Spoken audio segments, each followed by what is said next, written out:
profecias escondidas em versos, juventude eterna e missas negras, as bruxas reais e seus mistérios. No vídeo de hoje nós vamos conhecer um pouco mais sobre elas. Então chega de enrolação e bora desenrolar esse assunto.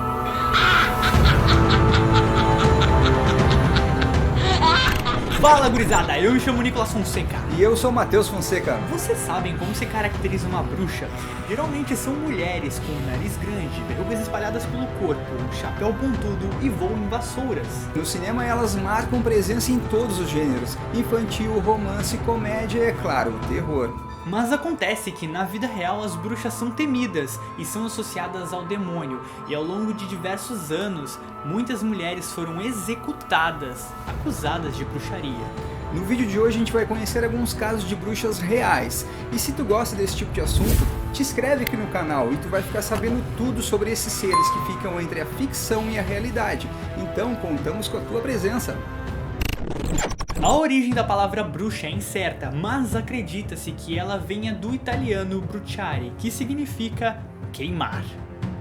Isso porque na época da Inquisição, as bruxas eram queimadas vivas, enquanto os espectadores eufóricos gritavam brucia, que significa queima.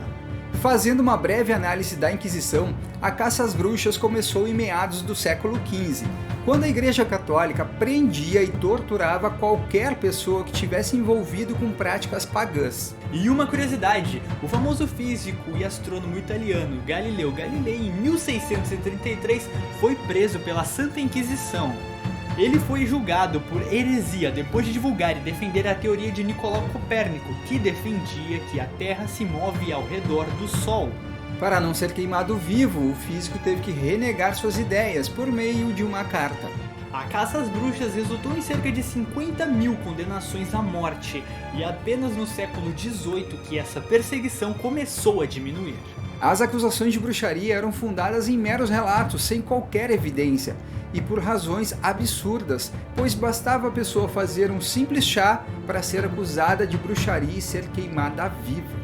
As mulheres e até crianças passavam por uma humilhante inspeção, onde tinham que ficar nuas, e caso fosse encontrada qualquer sarda, marca de nascença ou cicatriz, já era motivo para acusá-las de bruxaria e dizer que esse é o sinal da besta. E por mais cruel que isso seja, essa perseguição existe até hoje em países na África, como por exemplo na Tanzânia, onde caso uma mulher seja acusada de ter poderes sobrenaturais, ela é acusada de bruxa e consequentemente é torturada e assassinada.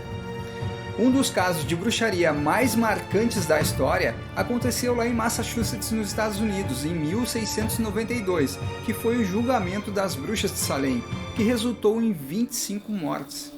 Tudo começou quando a filha de 9 anos do reverendo Samuel Pérez ficou doente e em seguida sua sobrinha de 11 anos contraiu os mesmos sintomas. Uivos, convulsões, palavras sem sentidos, faziam barulhos estranhos e tinham histerias de grito. Outras meninas também apresentaram os mesmos sintomas. Foi então que William Griggs foi chamado, um médico local, e ele foi o primeiro a dizer que elas estavam sob efeito de bruxaria. Tituba, uma escrava, e por medo da forca e na esperança de ser liberta, confessou que era uma bruxa e contou uma história interessante. Ela disse que estava seguindo as ordens do diabo para fazer mal às crianças. Com a confissão de Tituba, a caça às bruxas saiu do controle. Diversas denúncias começaram a aparecer, e isso resultou em 200 prisões, incluindo uma criança de 4 anos. 14 mulheres e 6 homens foram executados por bruxaria e outras 5 pessoas morreram nas prisões. O governador William Phips pôs um fim à caça às bruxas graças ao pedido do presidente da Universidade de Harvard, que havia denunciado a falta de evidências para os julgamentos. Os julgamentos foram considerados ilegais e apenas em 1957 o estado de Massachusetts pediu desculpas formalmente. Atualmente, o caso de Salem é considerado como histeria coletiva, mas várias teorias já tentaram explicar o ocorrido. O fato é que o julgamento de Salem foi uma atrocidade que matou 25 pessoas que de bruxas não tinham nada. Mas isso não quer dizer que elas não existam. A partir de agora vamos conhecer alguns casos mais famosos de bruxas reais. Janet Forsythe, mais conhecida como a bruxa da Tempestade Westray, foi uma mulher condenada por bruxaria, justamente pelo seu excesso de coragem. Janet viveu em Westray, uma ilha da Escócia, no século 17. Em 1627, um dia antes do seu namorado Benjamin sair para pescar com outros homens, Janet teve um sonho em que eles se perdiam no mar. Ela implorou para que ele não fosse, mas Benjamin zombou do seu presságio e saiu para o mar. Pouco tempo depois, uma neblina densa desceu e eles não voltaram. Os moradores da ilha culparam Janet pelo ocorrido e ela foi marcada como bruxa e acusada de provocar o nevoeiro. Em 1629, um navio próximo à ilha estava com problemas e Janet pegou um barquinho e resolveu passar no meio de uma tempestade com ondas violentas até o navio, o guiando para um abrigo seguro. Graças a esse ato de coragem, Janet foi condenada à morte, pois para os moradores da ilha, uma mulher comum não poderia sair ilesa de uma tempestade como aquela, e claro, só poderia ser bruxaria. Durante o seu julgamento, Janet descobriu que Benjamin não havia morrido no mar, e sim foi forçado a entrar para a marinha. Segundo relatos, Janet teria pedido socorro a Benjamin enquanto estava sendo levada para as masmorras.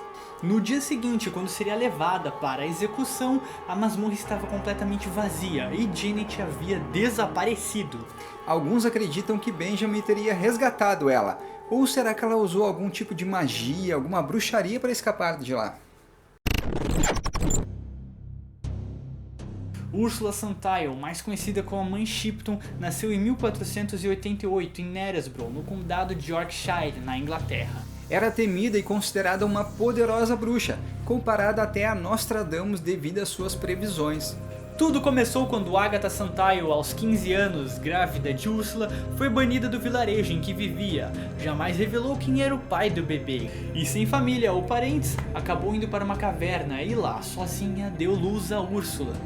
Após 2 anos vivendo em uma caverna, uma família adotou Úrsula, e Agatha foi viver em um convento, onde morreu alguns anos depois. Úrsula, que tinha um corpo deformado, cresceu ouvindo coisas como "você é uma bruxa", "você é filha do demônio", e aos 24 anos casou-se com Toby Shipton e foi acusada de ter enfeitiçado o marido. Apesar de não ter tido filhos, era chamada de Mãe Shipton como forma de respeito. Além de ser muito procurada por suas poções, remédios e feitiços, todos acreditavam em seus poderes de prever o futuro.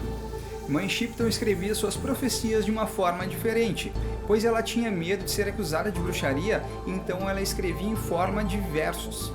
Muitas de suas profecias já foram interpretadas e ela acertou a maioria, como por exemplo o Grande Incêndio de Londres em 1666, a invenção dos carros, da internet, e previu a sua própria morte em 1561. Uma serpente prateada será vista e arremessará homens de semblante estranho, misturando-se à nova terra. Esses homens estranhos clarearão a mente do homem futuro. Eles se misturarão e ensinarão como viver, e a Idade de Ouro começará novamente. E essa previsão da Mãe Shipton só reforça tudo que nós falamos no último vídeo. Não viu ainda? Após esse aqui tu dá uma conferida lá, vamos deixar na descrição ou no comentário fixado. Hoje a história da Mãe Shipton é muito famosa, e inclusive a caverna onde ela nasceu virou atração turística. Se você chegou até aqui, pegue e deixa o like no vídeo pra fortalecer a amizade, e siga o Desenrolando Assunto no Instagram, que tem diversas curiosidades bem legais e eu tenho certeza que tu vai curtir, e segue o Desenrolando Assunto também no TikTok, que tem sempre um vídeo bem bacana pra tu assistir. Obrigado!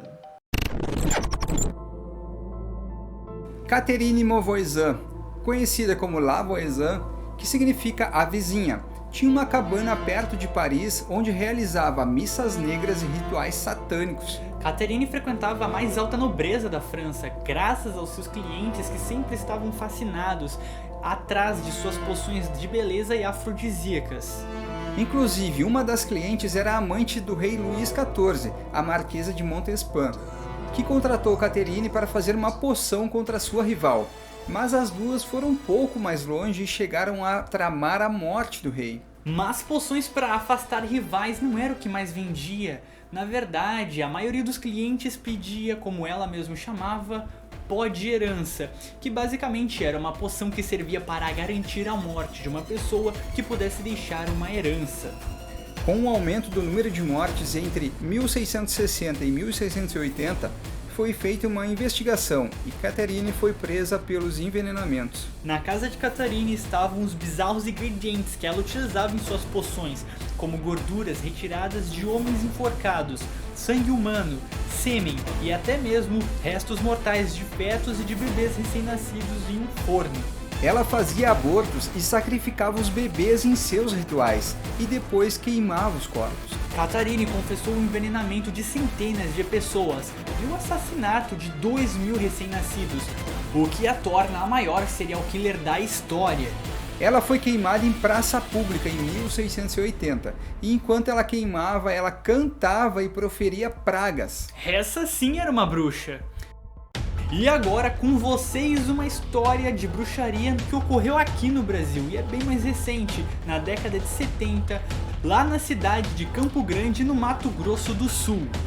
Célia de Souza ficou conhecida como a Bruxa da Sapolândia, depois que encontraram no seu quintal vários corpos de crianças que foram mortas em rituais.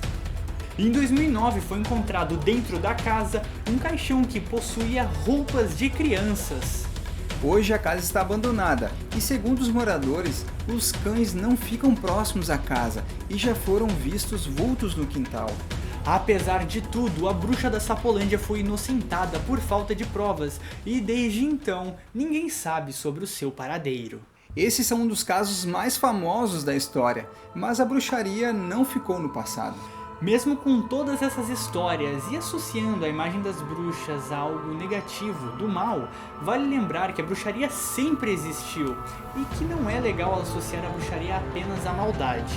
Embora exista a maldade como sempre existiu, para os bruxos e bruxas modernas sem chapéus pontudo ou caldeirões, a bruxaria é uma filosofia de vida e uma forma de se conectar com a natureza. E de acordo com eles, tudo o que eles buscam e esperam é respeito. E pelo que sabemos, bruxas podem estar em toda parte. Diz aí nos comentários se tu já conhecia essas mulheres poderosas ou se você conhece a história de alguma bruxa. E é isso aí, pessoal. Espero que vocês tenham gostado e até o próximo vídeo.